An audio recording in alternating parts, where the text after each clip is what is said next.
اما بعد فاعوذ باللہ من الشیطان الرجیم بسم اللہ الرحمن الرحیم وعلمک ما لم تکن تعلم وکان فضل اللہ علیک عظیما صدق اللہ مولانا العظیم وبلغنا رسولہ النبی الکریم وَنَحْنُ عَلَى ذَلِكَ لَمِنَ الشَّاهِدِينَ وَالشَّاكِرِينَ وَالْحَمْدُ لِلَّهِ رَبِّ الْعَالَمِينَ۔ تمامی حضرات محبت کے ساتھ ذوق کے ساتھ درود پاک پڑھ لیجیے۔ الصلاۃ والسلام علیکہ سیدی یا رسول اللہ وعلی آلکہ واصحابکہ یا حبیب اللہ۔ الصلاۃ والسلام علیکہ وعلی آلکہ واصحابکہ یا محمد رسول اللہ صلی اللہ تعالی علیہ وسلم۔ عزیزان گرامی، بلا تمہید جیسا کہ ابھی آپ نے سماعت فرما لیا کہ یہ جو پروگرام ہے گزشتہ سال یہاں سمر کیمپ، قرآن سمر کیمپ کے نام سے انعقاد پذیر ہوا، جس میں کثیر تعداد میں طلباء اعزام نے شرکت کی اور ان کے باقاعدہ امتحانات ہوئے، اور اس حوالے سے ان اساتذہ کرام اور پوزیشن حاصل کرنے والے طلباء کی حوصلہ افزائی کے لیے اس خوبصورت تقریب کا اہتمام کیا گیا، جس میں جماعت اہل سنت کے زیر اہتمام کثیر تعداد میں جید علماء اعظام و مشائخ اعظام اور معززین حضرات تشریف فرما ہیں۔ ان کا تعارف تو آپ نے پہلے نقیب محفل سے سماعت فرما لیا، چونکہ وقت کے دامن میں گنجائش کم ہے، اس لیے اختصار کے ساتھ ان کا تذکرہ کیا، وگرنہ ان کے نام لے کر میں اپنی معروضات عرض کرتا اور ان کا شکریہ ادا کرتا کہ وہ انہوں نے شفقت فرمائی اور اس طالب علم کے ملفوظات سننے کے لیے وقت نکالا۔ عزیزان گرامی، اس قرآن سمر کیمپ کے اندر غالباً دو چیزوں کا اہتمام تھا، تعلیم اور اس کے ساتھ تربیت۔ بس ان دو لفظوں کے بارے میں کچھ باتیں میں عرض کرنی ہیں، لیکن سب سے پہلے قرآن مقدس کا جو حوالہ دیا ہے اس کا ترجمہ آپ ذہن نشین فرما لیں گے۔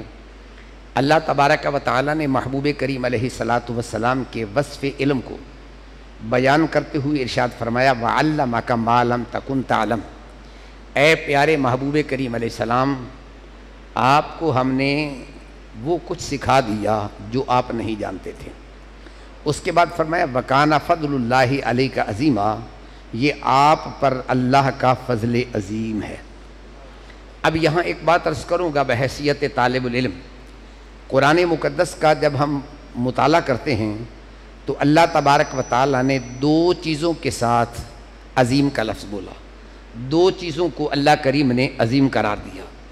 نمبر ایک فرمایا وَإِنَّكَ لَعَلَىٰ خُلُقٍ عَظِيمٍ، اور نمبر ایک وَكَانَ فَضْلُ اللَّهِ عَلَيْكَ عَظِيمًا، یعنی اللہ کریم نے علم کو بھی عظیم قرار دیا اور اخلاق کو بھی عظیم قرار دیا۔ اب اس کا مطلب یہ ہوگا علم کے اندر تعلیم کا تذکرہ ہے اور خلق کے اندر تربیت کا تذکرہ ہے، یعنی انسان کی کاملیت تب ہوتی ہے جب وہ علم میں بھی کامل ہو اور اخلاق کے اندر بھی کامل ہو۔ اب اگر ذرا اس حدیث پاک کو ذرا تھوڑا سا ملحوظ خاطر رکھیں کہ کل قیامت کے دن آقا کریم علیہ السلام کے سب سے زیادہ قریب کون ہوگا؟ جہاں تک علماء تشریف فرما ہے ان سے سوال کیجئے، یہ کہیں نہیں ملے گا جو سب سے زیادہ نوافل پڑھتا تھا یا جو سب سے زیادہ تہجد گزار تھا۔ جہاں تک قرآن و سنت کا ناچیز نے مطالعہ کیا تو میرے آقا کریم نے فرمایا قیامت کے دن سب سے زیادہ میرے قریب وہ شخص ہوگا جس کا اخلاق سب سے اچھا ہوگا۔ اب اس کا مطلب ہے اگر حضور کا قرب چاہتے ہیں تو ہمیں اپنے اخلاق کے اندر بہتری پیدا کرنا چاہیے۔ ایک بات. دوسری بات یہ ذہن میں رکھیے گا کہ اس دنیا میں کوئی شخص چاہے وہ ان پڑھ ہی کیوں نہ ہو اس بات سے اختلاف نہیں کرے گا کہ کوئی قوم علم کے بغیر ترقی کر سکتی ہے یا نہیں کر سکتی ہے. ان پڑھ سے ان پڑھ بندہ ہو اس سے سوال کریں تو وہ کہے گا کوئی قوم بھی علم کے بغیر ترقی نہیں کر سکتی ہے. اب اس کا مطلب یہ نکلا علم پڑھنے کے جو مراحل ہیں، یہ جو سمر کیمپ ہے اس کا فائدہ یہ ہوتا ہے بہت سارے ایسے لوگ ہوتے ہیں جو مکمل طور پر ٹائم مدارس کے لیے نہیں دے سکتے، ان کے پاس اتنے وقت نہیں ہے کہ وہ دین کے لیے اپنے بچوں کو مدرسے میں بھیجیں. یہ جب چھٹیوں کے جو ایام آتے ہیں تو اس وقت اپنے بچوں کو قلیل وقت میں بھیج کر کثیر فوائد حاصل کر لینا یہ قرآن سمر کیمپ کا نتیجہ ہوتا ہے. اس لیے یہ چھوٹے کورس رکھے جاتے ہیں تاکہ جن کے پاس زیادہ ٹائم نہیں ہے کم از کم وہ بھی اس سے استفادہ کر لیا کریں. اور اس کے بعد دوسرا نتیجہ جو عرض کرنا چاہوں گا، یاد رکھ لیں علم جتنا بھی آ جائے، علم آپ جتنا بھی پڑھ لیں، جب تک علم پر عمل نہیں ہوگا، جب تک علم کے اغراض و مقاصد کو نہیں سمجھیں گے، اس وقت تک علم کا فائدہ نہیں ہوگا. علم کا فائدہ تب ہوتا ہے جب بندہ علم پر عمل کرتا ہے. صوفیاء اعظام کا ایک جملہ عرض کرنا چاہتا ہوں، وہ فرماتے ہیں علم زیادہ ہو عمل کم ہو تو بات نہیں بنے گی، علم کم ہو جائے عمل زیادہ ہو تو پھر بات بن جاتی ہے. تو اس لیے ضرورت اس بات کی ہے ہم اپنے نوجوانوں کو علم کی طرف اور عمل کی طرف لے کے آئیں، تربیت کی طرف لے کے آئیں، تاکہ یہ نوجوان جو ہے یہ پڑھ کے جائے تو یہ چلتا پھرتا میرے مصطفیٰ کریم علیہ السلام کا غلام نظر آنا چاہیے.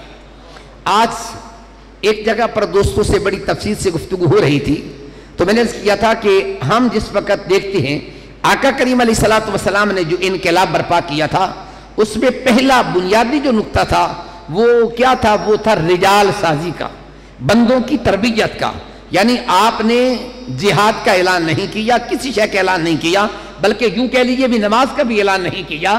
تو پہلے کیا کیا؟ رجال سازی، یعنی ان بندوں کی اس طریقے سے تربیت کی جائے اس کو دیکھنے سے پتہ چل جائے کہ یہ میرے مصطفیٰ کا غلام نظر آتا ہے. آج اس وقت جس چیز کی ہمیں کمی محسوس ہوتی ہے، ہمارے پاس بڑے بڑے صاحب علم بھی موجود ہیں، بڑے بڑے تعلیم یافتہ موجود ہیں، بڑے بڑے پروفیسر حضرات موجود ہیں، بڑے بڑے محققین حضرات موجود ہیں. آپ کبھی کسی محقق کو دیکھیں گے ان کے قلم سے نکلنے والے الفاظ کی جو الفاظ ہوتے ہیں سینکڑوں نہیں ہزاروں کی تعداد میں کتابیں آ رہی ہوتی ہیں، لیکن تربیت کے فقدان کی وجہ سے ان علوم کے نتائج وہ حاصل نہیں ہوتے جو ہونے چاہیے تھے. اس حوالے سے علماء کرام بھی تشریف فرما ہیں، مشائخ اعظام بھی تشریف فرما ہیں. بس اتنا تھوڑا سا ادب سے عرض کروں گا کہ ہم اپنے بچوں کی تعلیم اور تربیت پہ توجہ دیں. مثلا ہمارے پاس پہلا سبق کون سا ہوتا ہے؟ مسجد میں آپ نے دیکھا ہوگا ہمارے پاس ہر روز صبح کی نماز کے بعد بچے پڑھنے کے لیے آتے ہیں. آپ غور فرماتے ہوں گے ہر مسجد میں کم از کم جس سے پوچھے نا، کوئی کہے گا 100 بچہ پڑھتا ہے، کوئی کہتا 150 پڑھتا ہے، کوئی کہتا 80 پڑھتا ہے. بچے پڑھتے ہیں آگے گھر سے. لیکن آیا ان 100 بچوں کو ہم نے دیا کیا ہے؟ کیا جب یہ بچہ قرآن پاک پڑھ کے جاتا ہے اسے نماز سیکھ آتی ہے کہ نہیں آتی ہے؟ کیا اسے وضو کرنے کا سلیقہ آتا ہے یا نہیں آتا؟ کیا اسے غسل کرنے کا سلیقہ سکھایا گیا؟ میں اکثر کہا کرتا ہوں آئمہ مساجد سے، آپ کا بس اتنا کام ہے یہ بچے جو آ گئے ان کو 4 چیزیں یاد کرا دیں. نمبر 1 وضو کا طریقہ یاد کرا دیں، نمبر 2 غسل کا طریقہ یاد کرا دیں، نمبر 3 نماز کا طریقہ یاد کرا دیں، نمبر 4 نماز جنازہ کا طریقہ یاد کرا دیں. اب اگر آپ ان بچوں کو یہ چیز یاد کرا دیں کر جنازے کا ٹائم ہوگا تو کوئی یہ اعلان نہیں کرے گا مولوی صاحب ذرا پہلے نیت کے سانو دس دو کی ہے نیت. اس لیے میری طبیعت تو یہ ہے جب بھی اولاً تو مجھے ابھی جنازہ پڑھانے کا کوئی سلیقہ بھی ڈھنگ نہیں آتا، کبھی مجبوراً مجھے پڑھانا بھی پڑ جائے تو کہتے ہیں نیت بتا دے. میں کہتا ہوں میں تو نہیں بتاتا. پوچھتے کیوں؟ میں کہتا ہوں جس کو نیت نہیں آتی اسے جنازہ آتا ہوگا. تم پہلے جنازہ مجھے سنا دو پھر نیت میں بتا دیتا ہوں. تو بھائی جس کو جنازہ آتا ہوگا اس کو نیت بھی آتی ہوگی. اب اگر ہم ان بچوں کو یہ 4 چیزیں یاد کرا دیں، کل جب یہ جنازے کی صف میں کھڑے ہوں گے آپ سے سوال نہیں ہوگا کہ ان کو نماز جنازہ کا طریقہ بتاؤ، ان کو نیت بتاؤ. اس لیے جو چیز بچپن میں یاد ہو جاتی ہے پھر یہ مرد دم تک کبھی بھولتی نہیں، یہ یاد رہتی ہے. اور جوانی میں جتنی بھی یادیں آج ہم بچوں کو پڑھانے کے لیے بیٹھتے ہیں نا، جب ہم طالب علمی کے اندر جو احادیثیں یاد کرتے تھے اس وقت کی یاد کی فر پڑھتے جاتے ہیں، لیکن آج جو یاد کرتے ہیں 2 دن کے بعد 4 دن کے بعد پھر بھول جاتی ہے. بچپن کے اندر بچے کا ذہن جو ہے یہ خالی تختی کی مانند ہے، اس پر آپ جو لکھیں گے وہ نقش ہو جائے گا۔ آج بچے کو اس کے دماغ میں جو چیز آپ فیڈ کریں گے کل یہی کام بچے کے آنے والا ہوگا۔ اس کے بعد دوسرے نمبر پر بچے کے عقائد اور نظریات کے حوالے سے یہ بعد میں جو گڑبڑ ہوتی ہے کیوں ہوتی ہے، بعد میں جو گڑبڑ ہوتی ہے یہ کیوں ہوتی ہے، اس کا فلسفہ کیا ہے؟ اس لیے کہ بچپن سے ہم نے بچوں کو اپنا عقیدہ، اپنا نظریہ، اپنی فکر صحیح طریقے سے سمجھائی نہیں ہے، جس کا نتیجہ اگر آپ ناراض نہ ہو تو آپ کی شکایت کر لوں تھوڑی سی۔ اب یہ جو ہمیں ممبر پہ کھڑے ہو کے عقائد ہمارے ٹھیک کرنا چاہتے ہیں، میرا تجربہ یہ ہے ان میں سے اکثر کے اپنے عقیدے صحیح نہیں ہوتے ہیں، ان کو عقیدے کا پتہ ہی نہیں ہوتا کیا ہوتا ہے۔ اس لیے اس کا نتیجہ کیا نکلتا ہے؟ اس کا نتیجہ یہ نکلتا ہے جب اسے خود صحیح عقیدہ نہیں آتا پھر سننے والا کیسے عقیدہ یاد کرے گا؟ اگر اللہ پاک خود ستائی سے محفوظ رکھے تو میں ایک مثال دینا چاہتا ہوں۔ میں ایک سوال میں قرآن پاک سنا رہا تھا، فریق مخالف کے غیر مقلد کے مولانا آئے، آ کے کہنے لگے حضرت ہم آپ سے مناظرہ کرنا چاہتے ہیں۔ میں نے کہا وہ بھول گئے تم؟ کہنے لگا کیوں؟ میں نے کہا مناظرہ ہوتا ہے علماء سے، مناظرہ ہوتا ہے کسی مناظر سے، میں نہ عالم نہ مناظر، میں تو ایک مدرسے کا طالب علم ہوں، میرا اور آپ کا کیا مناظرہ؟ مجھے تو نہیں آتا مناظرہ۔ اس نے کہا جی ہم نے تو سنا تھا اب یہ ہے وہ، میں نے کہا غلط سنا تھا، میں نہ عالم ہوں نہ کوئی مناظر ہوں، میں تو ایک طالب علم ہوں۔ اس نے کہا جی چلو مناظرہ نہیں کرتے، کوئی تھوڑی سی بحث مسئلے پہ۔ میں نے کہا چلو ٹھیک ہے تھوڑا سا میں آپ سے سبق سمجھ لیتا ہوں، کس مسئلے پہ بحث کرنی ہے؟ مجھے کہنے لگا ہم مسئلہ حاضر و ناظر پہ بات کرنا چاہتے ہیں۔ میں نے کہا ٹھیک ہے، میں نے کہا پہلے میرا عقیدہ آپ سماعت فرما لیں، اس کے بعد ہم گفتگو کریں گے، کیونکہ کوئی بنیاد ہوگی نا اس پہ آگے ہم چلیں گے۔ کہا ٹھیک ہے۔ میں نے کہا ہم اہل سنت کا عقیدہ یہ ہے، آقا کریم علیہ السلام یہاں تشریف فرمائیں، وہاں جلوہ گر ہے، وہاں کوئی ہمارا عقیدہ نہیں اہل سنت کا۔ ہمارا عقیدہ یہ ہے آقا کریم علیہ السلام کی ذات اقدس اپنے روضہ انور میں جلوہ گر ہیں، ساری کائنات کو ایسے دیکھتے ہیں کأنی انظر الی کفی ھذا، جیسے اپنے ہاتھ کی ہتھیلی کو دیکھتے ہیں، اسی طریقے سے ساری کائنات کو دیکھ رہے ہوتے ہیں۔ میں نے کہا یہ عقیدہ ہے۔ جب میں نے یہ عرض کیا تو اب مجھے کہنے لگا حضرت آپ نے تو عقیدہ غلط بیان کیا ہے۔ میں نے کہا یار تو غیب جانتا ہے، میں اپنا عقیدہ غلط بیان کر رہا ہوں؟ جی فلاں مولانا نے یہ کہا، فلاں نے میں نے یہ سنا۔ میں نے کہا مجھے کسی مولانا کی بات کا پتہ نہیں ہے، آپ میرے ساتھ بات کرنا چاہتے ہیں کوئی مستند کتاب کا حوالہ دے، کس کتاب میں یہ لکھا ہے؟ میں نے کہا اگر کوئی وائز ان پر جاہل ممبر پہ کھڑے ہو کے یہ کہتا پھر یہاں سرکار محفل میں بیٹھے ہوئے ہیں، یہ دیکھو یہاں سرکار محفل میں بیٹھے، میں نے کہا اس سے کوئی غرض نہیں، ہمارا عقیدہ یہ نہیں ہے، ہمارا عقیدہ یہ میں نے کیا۔ اب اس کے جتنے سوالات تھے سارے فوراً ختم ہو گئے۔ کیوں؟ اس لیے کہ جب ہم نے عقیدہ صحیح بیان کیا ان کے سوالات خود بخود ختم ہو جائیں گے، جب عقیدہ غلط بیان کریں گے لا محالہ ان کو سوالات کی گنجائش مل جائے گی۔ تو اس نے کہا، میں نے کہا بھائی آپ آگے بات کریں، یقین جانیے واللہ مسجد میں کھڑے ہو کے عرض کرتا ہوں اس کو کوئی ایک سوال بھی نہیں آ رہا تھا۔ میں نے کہا آپ تو بڑا مناظرہ کرنے آئے تھے، میں تو ایک ادنا سا طالب علم ہوں۔ تو گزارش یہ ہے ان بچوں کو، یہ جو چھوٹے ننھے منھے بچے ہیں یا سکول کے جو ننھے منھے بچے ہوتے ہیں، چونکہ سکول کے اندر تو ظاہر سی بات ہے وہاں عقائد و نظریات نہ سمجھائے جاتے ہیں نہ کوئی سمجھانے والا ہوتا ہے، وہاں جتنے پروفیسر ہوتے ہیں لیکچرار ہوتے ہیں ان کو تو خود عقائد کا پتہ نہیں الا ماشاءاللہ۔ تو اب ان بچوں کو چھٹیوں کے ایام میں اگر ہم یہ سبق یاد کرا دیتے ہیں تو میں یہ سمجھتا ہوں یقیناً یہ اہل سنت کی بہت بڑی کامیابی ہے، بڑے اہم کام کی طرف پیش رفت ہے۔